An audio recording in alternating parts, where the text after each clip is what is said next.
Jaya Radha Madhava Kunja Bihari.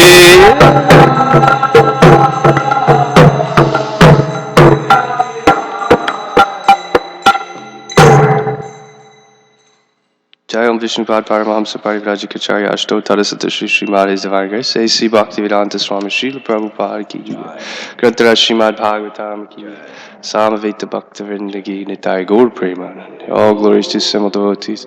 All glories to the assembled devotees. All glories to the assembled devotees. All glories to Shri Shri Guru and Shri Gauranga. Continuing from Grantara Srimad Bhagavatam, 6th chapter, 6th canto, chapter 17. Text 32. Om Namo Bhagavate Vasudevaya.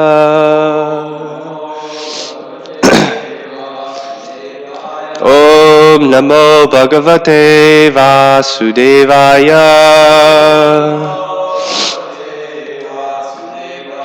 Om Namo Bhagavate Vasudevaya.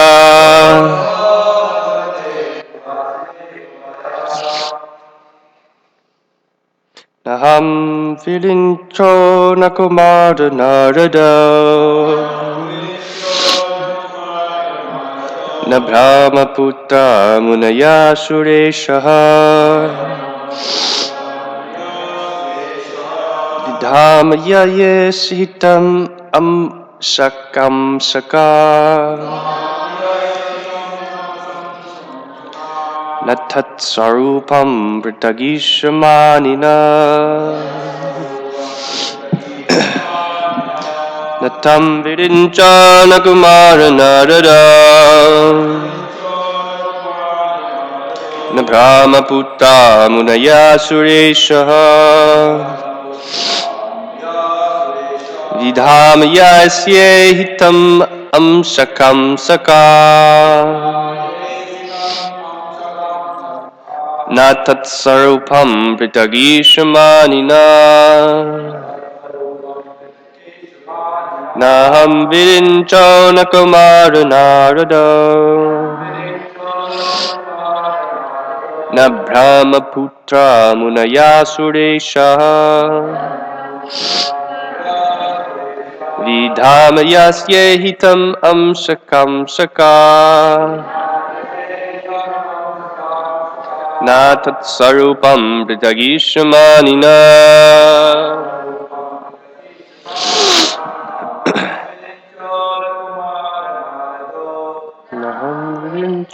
Nakamada Narada Na Brahma Putra Munaya Suresha Dhamyaseyitam Amsakam Saka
Not Aham, I, Lord Shiva, Vidincha, Lord Brahma, Na, nor, Kaumara, the Ashwini Kumaras, Narado, the great Saint Narada, Na Brahmaputra, the sons of Lord Brahma, Munaya, great saintly persons, Shura Isha, all the great demigods, Vidama, no, Yasya, of whom, Ihitam, activity, Amshaka,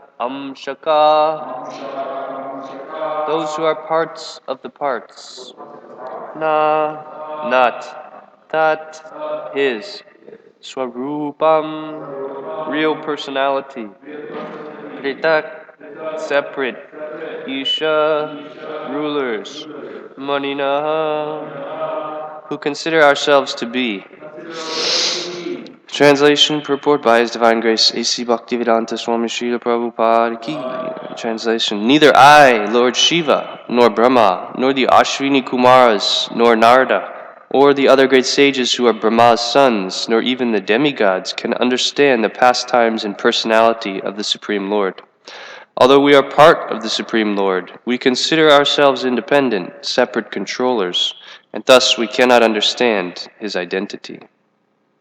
Purport, Brahma Samhita 533 says, Advaitim achyutim anadim anantarupam adyam purana purusham navayovanam cha vedeshu durlabam adurlabam atma bhakto govindamadi purusham tamaham bhajami. I worship the Supreme Personality of Godhead, Govinda, who is the original person. He is absolute, infallible, and beginningless. And although expanded into unlimited forms, he is still the same original person, the oldest person, who always appears as a fresh youth. The eternal, blissful, all-knowing forms of the Lord cannot be understood even by the best Vedic scholars, but they are always manifest to pure, unalloyed devotees. Lord Shiva places himself as one of the non-devotees, who cannot understand the identity of the Supreme Lord. The Lord, being Ananta, has an unlimited number of forms. Therefore, how is it possible for an ordinary common man to understand him? Lord Shiva, of course, is above ordinary human beings, yet he is unable to understand the Supreme Personality of Godhead. Lord Shiva is not among the ordinary living entities, nor is he in the category of Lord Vishnu. He is between Lord Vishnu and the common living entity. Translation repeated. Neither I, Lord Shiva, nor Brahma, nor the Ashwini Kumaras, nor Narada, or the other great sages who are Brahma's sons, nor even the demigods can understand the pastimes and personality of the Supreme Lord. Although we are part of the Supreme Lord, we consider ourselves independent, separate controllers, and thus we cannot understand His identity. Om Agyanatimirandasya Gyananana Shalakaya Chakshurun Militam Yena Tasmai Shri Gurave Namaha Shri Chaitanya Manobhishtam Stapitam Yena Bhutale Swayam Rupa Kadamayam Dadati Srapadantikam Vancha Kalpatarubhyascha Kripasindubhya Eva Cha Patitanan Bhavanebhyo Vaishnavebhyo Namo Namaha Jai Shri Krishna Chaitanya Prabhu Nityananda Shri Advaita Gadadhar Shivasadi Gaura Bhaktivinoda Hare Krishna Krishna Krishna Hare Hare Hare Rama Rama Hare Hare. Hare Krishna. Ask for the blessings of all the devotees here that we can investigate this text of Srimad Bhagavatam.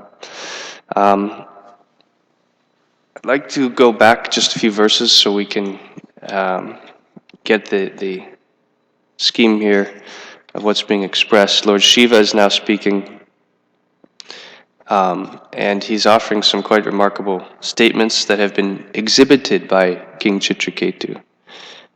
King Chitraketu has demonstrated all of the qualities of a pure devotee, one who's completely detached from material life. And now Lord Shiva is taking the opportunity to glorify such characteristics and qualities. So, text 30 reads, As one mistakenly considers a flower garland to be a snake or experiences happiness and distress in a dream, so in the material world, by a lack of careful consideration, we differentiate between happiness and distress, considering one good and the other bad. Persons engaged in devotional service to Lord Vasudeva Krishna have naturally perfect knowledge and detachment from this material world. Therefore, such devotees are not interested in the so-called happiness and distresses of this world. And then today, Lord Shiva is describing how even such great personalities as the demigods cannot understand the Lord. So, the point that I was reflecting on is this very important understanding how in the material world something is neither good nor bad. Generally we have the conception some circumstance happens in our life and that is a good thing. In modern civilization there are so many wonderful things that can happen, right? You can win the lottery, your sports team can win the whatever championship, you can get a new car. These are the happinesses, the good things that can come in the material phase of life. In the bad things, a loved one leaves, dies, one gets sick, one's house burns down. But from one who has awakened their transcendental knowledge, then they don't see that distinction, that this is good and this is bad. They understand that the whole material existence is actually bad. It's all inauspicious. So therefore, this is more bad, this is less bad, this is a little bit more bad, this is a little bit less bad. It's all very artificial and bewildering for the conditioned soul as a pure spiritual entity. So part of what we're being encouraged to do here is to develop a similar mentality, that we have to see the material world for what it really is, that it's a place of suffering. Until that conception really becomes rooted in our consciousness, and Prabhupada says, then one doesn't have sufficient impetus in spiritual life, that our desires are still so much ingrained in material life that we don't really have a strong desire to go back to Godhead. So I was just reflecting on this when I was away for a little bit and traveling through our amazing American countryside, which is nothing but desolate fields and empty buildings and rundown farmhouses, billboard signs. So there is no actual happiness in material life. It's just the body is existing. And then based on the desire for enjoyment, the mental concoctions range on how I can be happy in this world, how I can enjoy this world, even though there's no real enjoyment here. There's just a gross material body that's made of senses and there's sense objects. That's not actual happiness. The soul doesn't actually derive happiness from that contact. But with a very strong desire to do something wonderful or amazing in the eyes of the world, that very miserable situation becomes a place of happiness. It's just interesting how people try to, Prabhupada says, screw out some type of happiness in this material world, that actually there's none to be had. Prabhupada compares it to like a drop in the desert, a drop of water in the desert, the happiness of this material world. So sometimes in countrysides or more urban areas, it's more clear that there's really not that much happiness. A lot of small towns, they run into a lot of very serious issues. I was traveling in Minnesota. There's some Minnesotians here. Yeah, wait till you hear this. That Minnesota's the largest incarcerations of the country. So this is what's going on in small towns, and they attribute it likely to crystal meth, these very severe drugs. So not just Minnesota, but all over, in the small towns, sometimes it's more apparent that actually there's really nothing here. This is a lot of suffering, a lot of anxiety. But sometimes we come to the city, and the city is nothing but a lot of suffering people coming together and trying to make a solution together of how to get out of this suffering condition. So you just have bigger buildings, more people, more cars. It's the same problem, just on a larger scale. But based on that determination to enjoy, I really want to enjoy something, then I'll invent something. I can go to Starbucks and get a coffee. Like that is, the pinnacle. But this is what happens without the higher taste. And then anyway. So that is not happiness, and therefore what's being mentioned here is that one has to develop the proper point of view that happiness doesn't really exist in the material world. One of these texts, Nityananda Prabhu is mentioning that this life is imaginary. It's imaginary in the sense that we're always dreaming, but it's also completely imaginary in the case that it has nothing to do with us, who we really are as a spiritual being. So I came across this nice verse in the Bhagavad Gita, in the 15th chapter, text 10. The foolish cannot understand how a living entity can quit his body, nor can they understand what sort of body he enjoys under the spell of the modes of nature. The one whose eyes are trained in knowledge can see all this. Purport. The word Jnana Chakshu is very significant. Without knowledge, one cannot understand how a living entity leaves his present body, nor what form of body he is going to take in the next life, nor even why he is living in a particular type of body. This requires a great amount of knowledge understood from Bhagavad Gita and similar literatures heard from a bona fide spiritual master. One who is trained to perceive all these things is fortunate. So this is the preliminary understanding in spiritual life, that sometimes I notice it escapes us, that we get caught up in so many activities and our engagements and things that the blunt realities of material existence tend to evade us. And that is also due to these different potencies of Maya, that Maya has the different potencies, avaranatmika and preshikapatmika shaktis, that one of them causes us to become bewildered. We have some spiritual impetus, and then we get thrown off. Material energy just takes us. And the other is the covering potency. So then once we're thrown off, we just start to think it's normal. It's normal to be in material life. It's normal to be a conditioned soul. There's no need to do anything really about it. So Prabhupada says, therefore those who are highly developed in Krishna consciousness try to give this knowledge to the people in general, for their conditional life is very much troublesome. They should come out of it and be Krishna conscious and liberate themselves to transfer to the spiritual world. So that this is then real knowledge. There's so many departments of knowledge, Prabhupada would say. But the real knowledge is understanding these simple facts. Krishna says, Chaitra gayor jnanam yataj jnanam atam mama. Real knowledge is to understand the difference between the soul and the body. Unless that very principal knowledge is understood, then what is the value of so many other departments of knowledge based on that miscalculation? Prabhupada compares it to a math problem.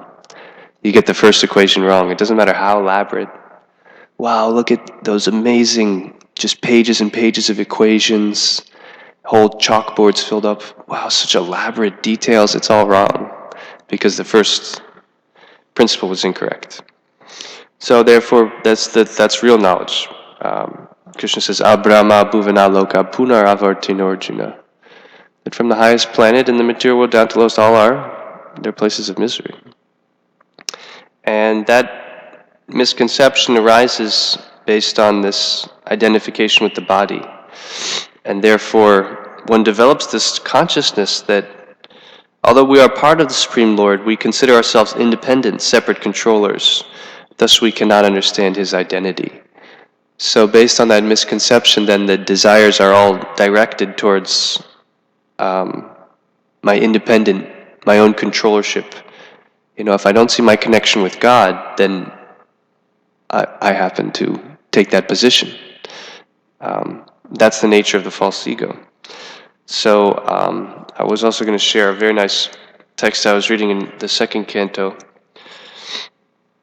I'll just share a little bit of the verse and purports here. Shukadeva Goswami said, O king, unless one is influenced by the energy of the Supreme Personality of Godhead, there is no meaning to the relationship of the pure soul in pure consciousness with the material body. That relationship is just like a dreamer's seeing his own body working. So he says here, this is kind of the solution. So we've identified the problem. Now he says, the answer is that the Lord clearly wishes that every living entity be in his pure consciousness as part and parcel of the Lord, and thus be engaged in the loving service of the Lord, as he is constitutionally made. But because the living entity is partially independent also, he may not be willing to serve the Lord, but he may try to become as independent as the Lord is. All the non-devotee living entities are desirous of becoming equally as powerful as the Lord, although they are not fit to become so. The living entities are illusioned by the will of the Lord because they wanted to become like him.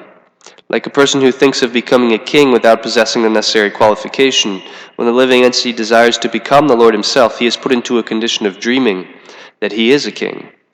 Therefore, the first sinful will of the living entity is to become the Lord, and the consequent will of the Lord is that the living entity forgets his factual life, and thus dream of the land of utopia, where he may become one like the Lord.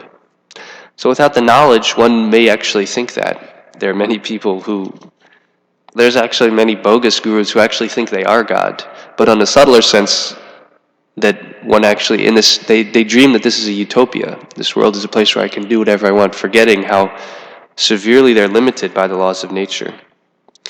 And then this important point comes, therefore the living entity in his material condition is dreaming falsely that this is mine and this is I.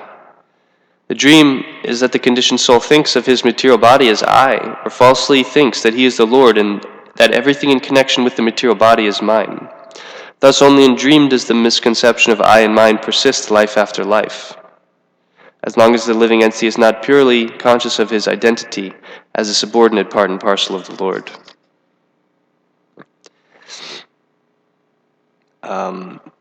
So this is identifying the misconception of I and mine. Again, this is what's keeping us in this independent, separate mentality, that we're not seeing the connection, the relationship with the Lord. In Ishopanishad, it says, Yastu sarvani bhutani atmani evanupashati sarva bhuteshu chatmanam tato na vijugupsate Yastu sarvani bhutani Yasmin sarvani bhutani atmavai bhut vijanita tatra ko moha kashoka ekatva manupashata. That for one who sees everything in connection with the Supreme Personality of Godhead, and who sees all living entities as his parts and parcels, for him, how can he hate or have aversion to anything if he sees that connection with God? And one who sees all living entities as part and parcel of Krishna, what can be illusion or anxiety for him? So this is the missing step, that we are in this world and we're seeing the material aspect. We're not seeing how it's connected to Krishna. We're not seeing how it's actually nothing but Krishna's energy operating. We're not seeing how the other living entities, Sarva Bhuta, that all of the other living entities are part and parcels of Krishna. They're a soul. So once we see that others are a soul, they're connected with Krishna, then naturally we start to think of ourselves in that way also. We're trying to cultivate the vision that I'm not this body. As soon as we see someone else and we think they're their body, then we think I'm my body. So therefore we have to maintain that spiritual conception, and that is more or less culminated in the process of surrender. The Lord therefore asks the conditioned souls to surrender unto him.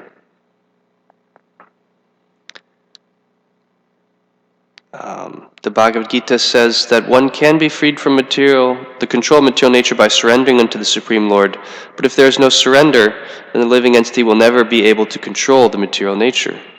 So one must give up this misconception of I by practicing the way of devotional service, or firmly being situated in the transcendental loving service of the Lord. And the qualification for that? To become untinged by the modes of material nature is the qualification for entering into the service of the Lord.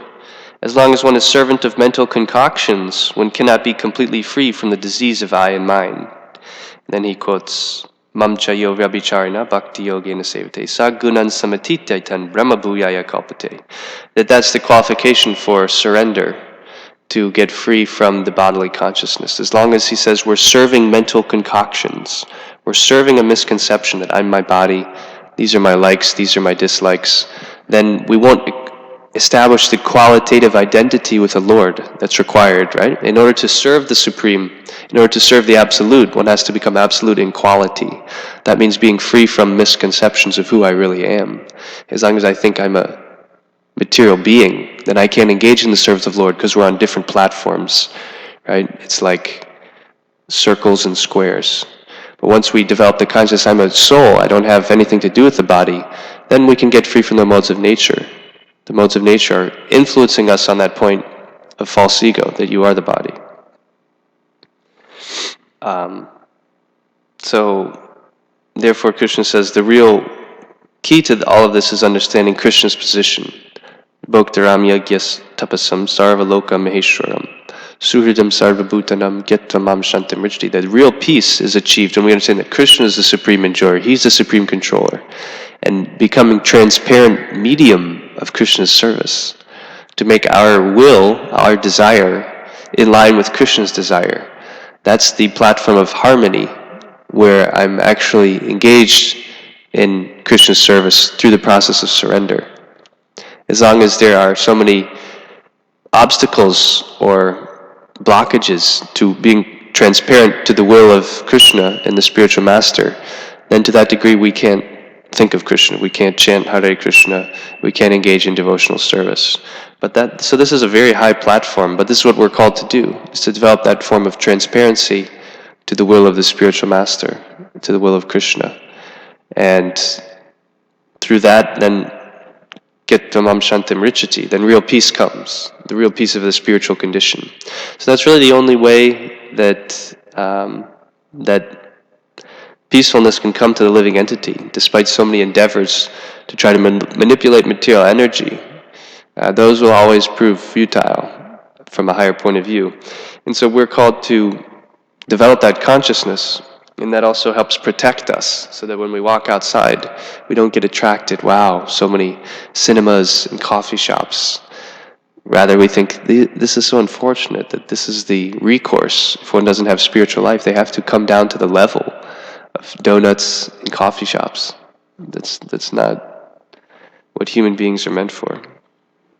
And I was just, because there's a little time, I found some very interesting points also, because the last verse of this purport is, the whole pastime is describing Lord Shiva. Lord Shiva is described here as not in the category of Lord Vishnu, nor in the category of Jiva. So he's somewhere in between.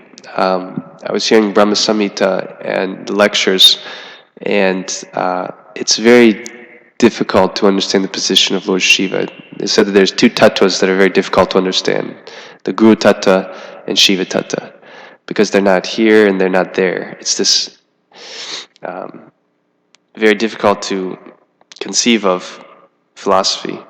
So Lord Shiva here is actually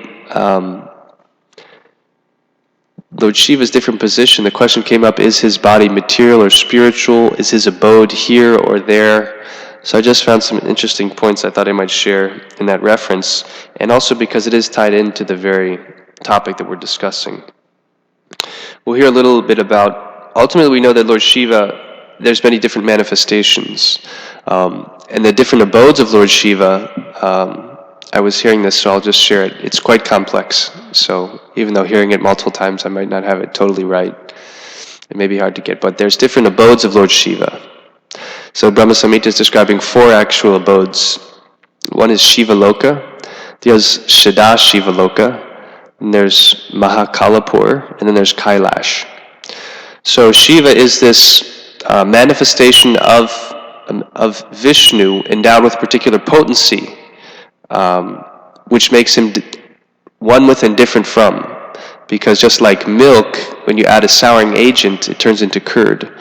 So it's no longer milk, but at the same time it's not completely different from milk. It's a transformation. So Lord Shiva is this transformation of Vishnu. And that is his function as, where he exists as Shiva Loka.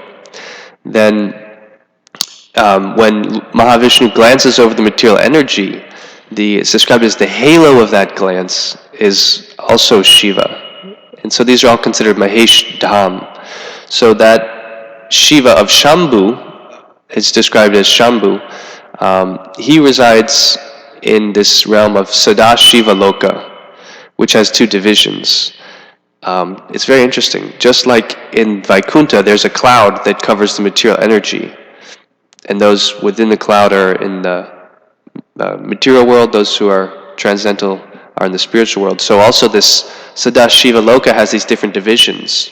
On the lower portion, which is covered by a cloud and it's dark, it's called Mahakalapur, where Lord Shiva is worshipped by the ghosts and spirits for some type of material benedictions. Then on the higher realm, which is full of light, beyond the cloud, is called Sadashiva Loka, where he's actually worshipping Sankarshan. And then the other realm is Kailash, which is the abode of the popular demigod, the Gun Avatar, who's in charge of the mode of ignorance. And that's also where generally materialistic people worship that Lord Shiva as a demigod. So these are different realms of Lord Shiva, and how this relates to the topic is mentioned here. The creation of Rudra from between the eyebrows of Brahma as the result of his anger. We all remember that when Brahma wanted to create, he created the Prajapatis, amongst whom were the 4 Kumaras. And he wanted some help creating progeny. That was the service. And the 4 Kumaras said, "No thanks, Dad." They wanted to remain brahmacharis. And this caused anger in Lord Brahma, because sons should obey the will of their father. So Rudra came from between the eyebrows of Brahma as the result of his anger, generated from the mode of passion, partly touched by ignorance. This is very significant. In Bhagavad Gita 3:37, the principle of Rudra is described. Krodha, anger, is the product of kama, lust, which is a result of the mode of passion. When lust and hankering are unsatisfied, the element of krodha appears, which is the formidable enemy of the conditioned soul. This most sinful and inimical passion is represented as ahankar, or the false egocentric attitude of thinking oneself to be all in all.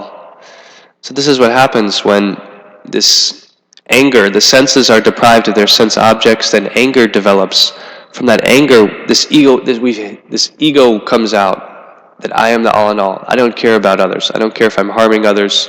So that's actually what we're seeing in the material world, that this principle is so prominent, that because of lack of knowledge, the desire to become the all in all, the Lord, which is the exact obstacle here that Shiva is describing, because we consider ourselves independent, separate controllers. Thus we cannot understand his identity. And this is actually described as a manifestation of Rudra. Such an egocentric attitude on the part of a conditioned soul who is completely under the control of material nature is described in Bhagavad Gita as foolish. The egocentric attitude is a manifestation of the Rudra principle in the heart, wherein Krodha is generated.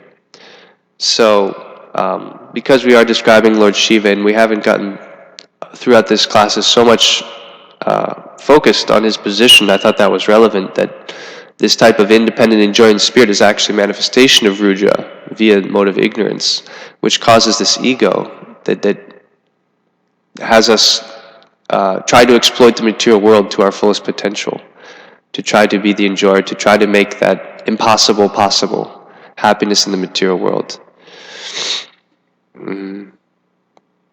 And this is also described in Bhagavad Gita as the demoniac mentality, that Ishwarham Maham Bhogi, Siddho Ham Balavan Sukhi, that I am the controller, I am perfect, I'm powerful, I'm happy. So we can trace in our consciousness, if we become attuned, then that's our inner work. Krishna consciousness is a lot about doing our inner work, where the externals we can follow the prescriptions, the activities, but internally to carefully monitor these things is very helpful as we try to get free from them. The first step of eliminating an anartha is to become conscious of it. And so then the question of how then does that happen? If this is a particular potency of Lord Shiva, how does one get free from that? And that is mentioned actually, that Shiva is a servant of Govinda.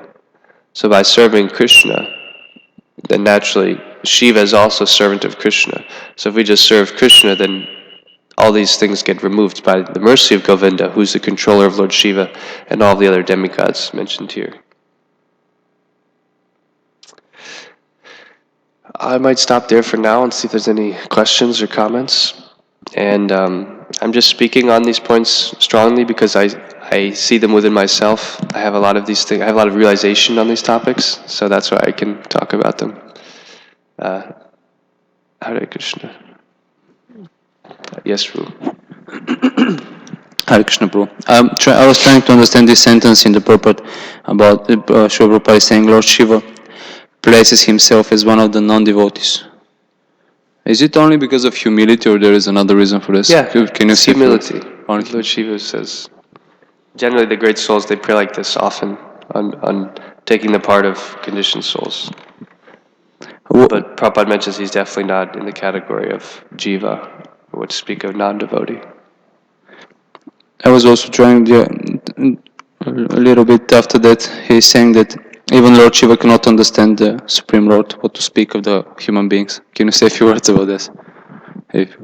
Yeah, that ordinary human beings, if even the demigods are bewildered, then what to speak of us? So this is scary, actually.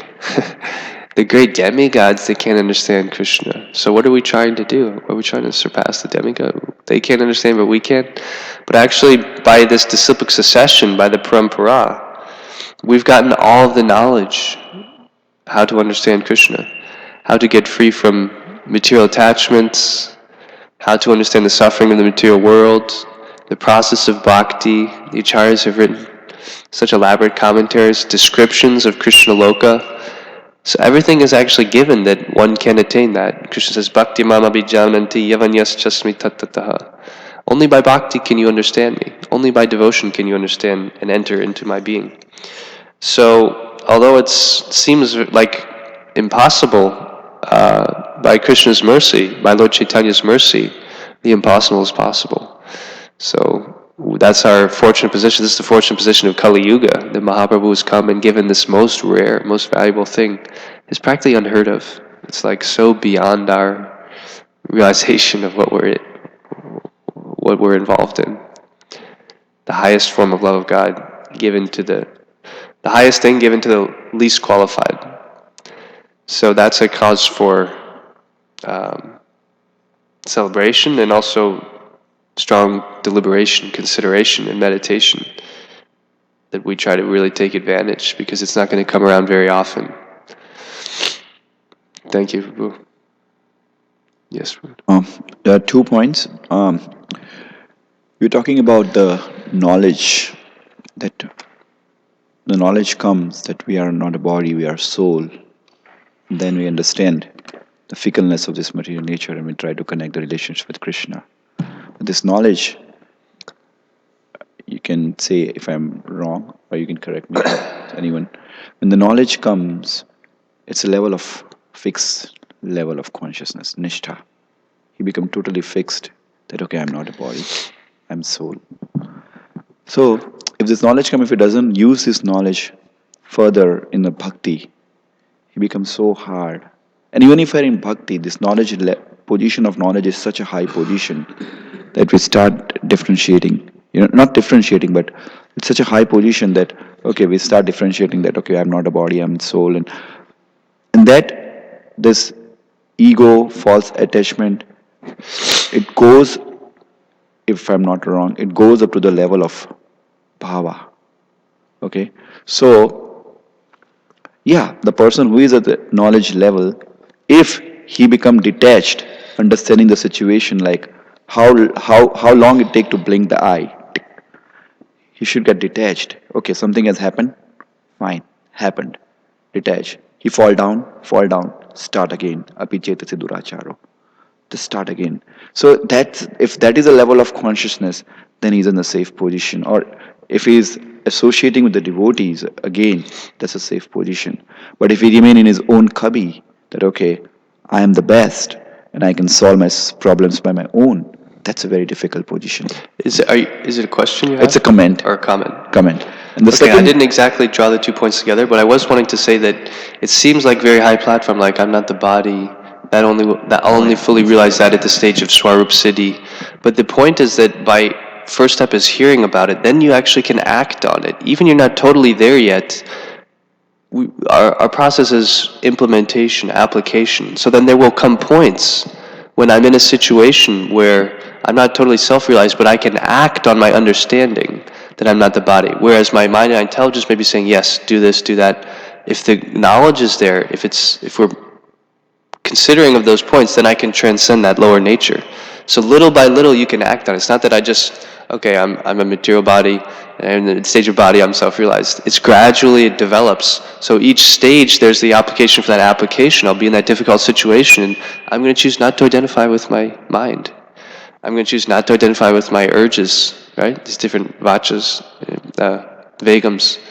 So like that, little by little, then we get more and more fixed it, or aspire to get more fixed in that realization. So that's what I'm encouraging, is more gradual, not like, It doesn't come. And so the detachment should be there. Okay, something happened, get detached. in the main, Don't get yeah, attached. it's mostly in our service, that our services, we are servants, so our service is our life and soul. Yeah. So then I'm supposed to be doing my service, some obstacle comes, it's interrupting my service, so I don't want to come to that level of having that obstacle.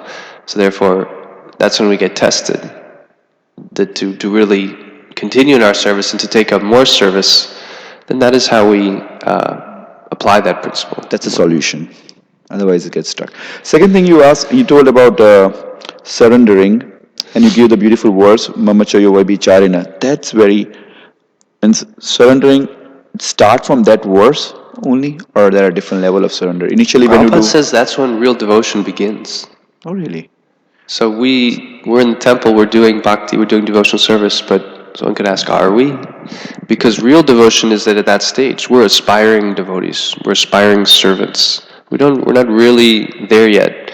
So at that platform, when one becomes qualitatively equal, like I was saying, I was speaking very ideally, right? So we can also bring it very practical, but we should know also the ideal, that once we're qualitatively equal, we're free from the modes of nature, then you can actually experience what pure service is to Krishna, pure love. Until then, it's still tinged by our selfish desire. I want to get something out of Krishna. So as long as I want to get something out of Krishna, how can I experience real love of Krishna? So that's the unmotivated, uninterrupted goal. Thank you very much. You have to hear the classes. Yeah, thanks. Justin? Jitendra?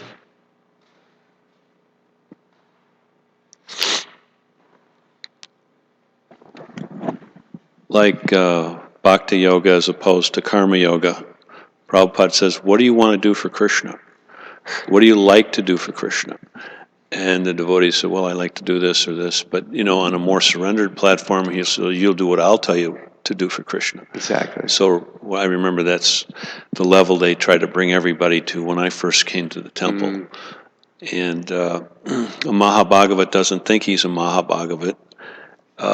When you're in the mode of ignorance, you don't know you're in the mode of ignorance. Mm-hmm. And if you're told you're in the mode of ignorance, it shows that you're in the mode of ignorance if you become angry. But I don't know, these are a few things that kind of ricocheted off what you were saying. Yeah, that's why it's difficult. Pardon me? It's difficult because we're being urged to share the message. But if we talk to people, they'll say, you guys are crazy. What are you talking about? Like happiness. I'm feeling so much happiness. How can you say I'm suffering? Yeah. So the motivatedness makes us think that something is good when it's actually bad for us. And also in our own lives, also we're all influenced by the modes of nature. But it becomes difficult to accept something higher when we're conditioned by something lower. Yeah. Unless one's empathetic, he can't really understand that there's so much suffering, because our suffering is more or less individual. But to have a broader perspective, it's like it's just all suffering, But Yes, thank you. Thank you. Hare Krishna. Okay, someone else? It's a very deep subject matters. Bhakti Luke.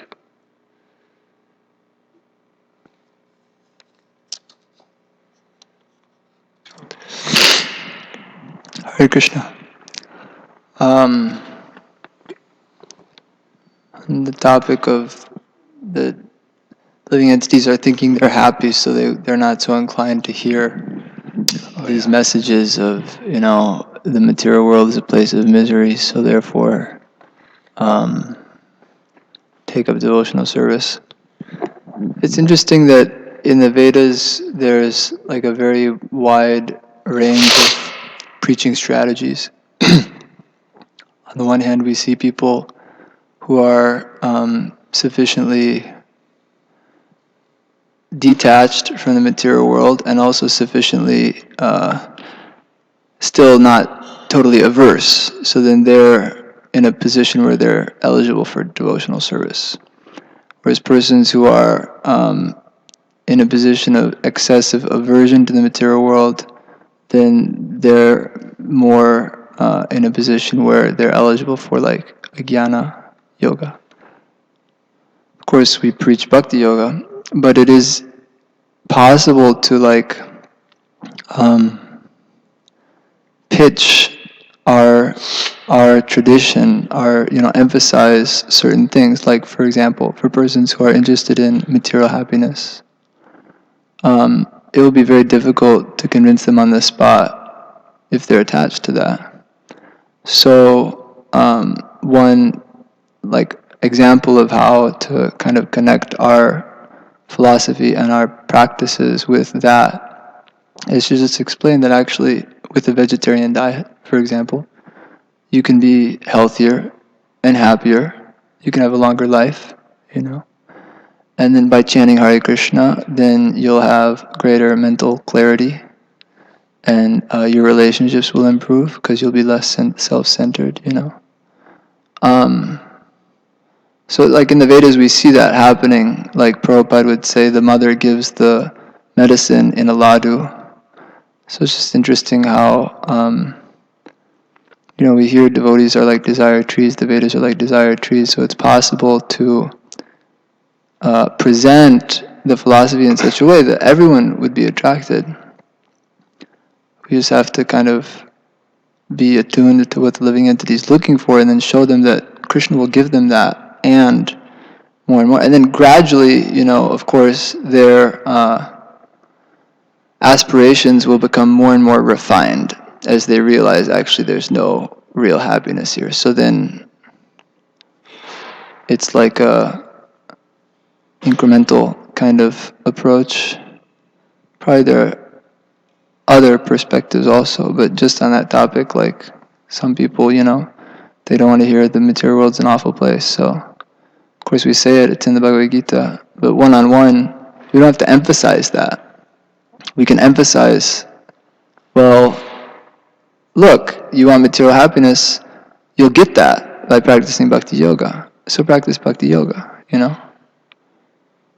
So it's, I don't know, because it's just unfortunate. It's always a challenge. Every individual is totally unique, so keeping highly personal relationships, treating every living entity as an individual. The philosophy is on the one hand, it seems to be like a universal principles that they're universal for everyone, but actually Krishna's system is very expertly designed in a hierarchical fashion. So every living entity is actually being judged, according to their level. For example, there's one purport where Prabhupada, sorry, I'm kind of going on and on and on. No, it's okay. It's interesting, it's okay. So there's one purport where Prabhupada says in the Bhagavatam, for a certain class of human being who are outside of Varnashram Dharma, practically animals, that's how primitive. For them, illicit sex is not against the laws of karma. Because that's just where their consciousness is at, Where do you read that? Where? Yeah, it's in the eighth canto. I can pull it up, sure. I'll show it to you, sure. So, it's not that there's one law that applies to everyone, just like in a grade school, You don't hold... I would question that because the laws of nature, whether you know them or not, the fire will burn, right? So I'm curious about the language in that context, because even if one is in such a class of people, maybe culturally or socially, according to their way of living, it may not be against, but certainly against the laws of nature. Just like Narada Muni, in his preaching, one second, in his preaching to Murugari the hunter, how did he elevate him from his position as a torturer of animals? The next level was at least kill them all the way. So for that living entity, Mrigai the hunter, to go from killing animals in a very cruel fashion to killing them all the way, that was pious. Right. But there's still reaction with that. But for him in that position, it may be considered pious because it's more pious than what he was doing before, but ultimately, it's still very much sinful to kill animals like that. are you sure? If he's hunting, that may be, but if he's, I think it does depend, but in general, yeah, it's... Are you sure? Are you sure that... Yeah, because For example, the animal life. Upanishads say that animals can kill and eat anything. So they are like animals. For them, there is no karma. because Narada Muni is giving the instruction. Right, so because he's following Narada Muni, Yeah. it may not be, but for someone to Yeah. just go out and kill animals, there's very subtle laws of karma where he's not generating a very optimistic future by that. I don't know the specifics of laws of karma. He's in this position, he's a hunter, he's a kshatriya, but in general, we consider that's something you can get a reaction for. If a person, like, I'll give another example. If a person is smoking a pack of cigarettes every day, and he reduces his habit to smoking one cigarette every day, there's still reaction, but he's progressing. Yeah, I definitely agree with that. So every individual is at a certain place, Yep. and